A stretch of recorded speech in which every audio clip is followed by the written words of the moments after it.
This museum tells the story about what happened over 150 years, even before and after that.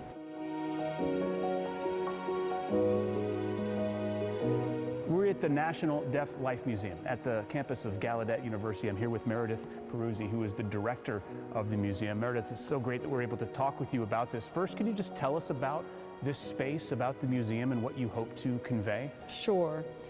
So this space that we're in on campus is called Chapel Hall. This was built in 1869. And in 2014, on the 150th anniversary of the university, we opened up the museum.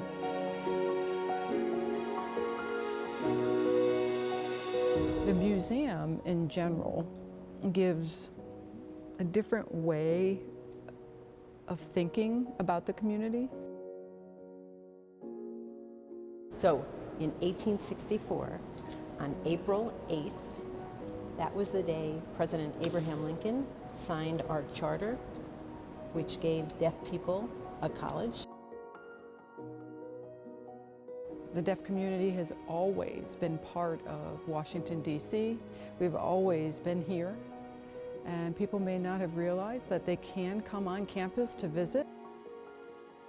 Can you talk about some of the things that jump out at you? Like what are the things that you think are the coolest here in the museum? So I learned that we thought that the first Native American student was actually the first black deaf student that graduated.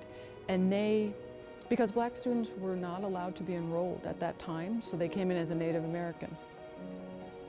And the particular student had hair that they could make look like a Native American hair and could pass for a Native American. So he used that to enroll in the university, which was a very, very interesting story because we were not allowing black students at that time to enroll. And he wanted to come in. He wanted to enroll in this. He graduated in 1913. 1913, wow. The family reached out to me. And they said, oh, by the way, we've been trying to correct this story for years. Can you please help us communicate this story broadly, that our family is a black family? So most of the museum and all the exhibits that you see tells the longer stories, typically about 40 years and then 30 years or so. This was an exhibit is about 1 week because there was so much importance to the deaf community.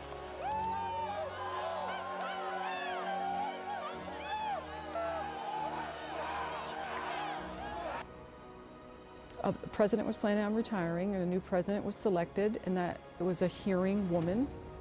And the students were opposed to that because at the time they felt like deaf people can lead a university.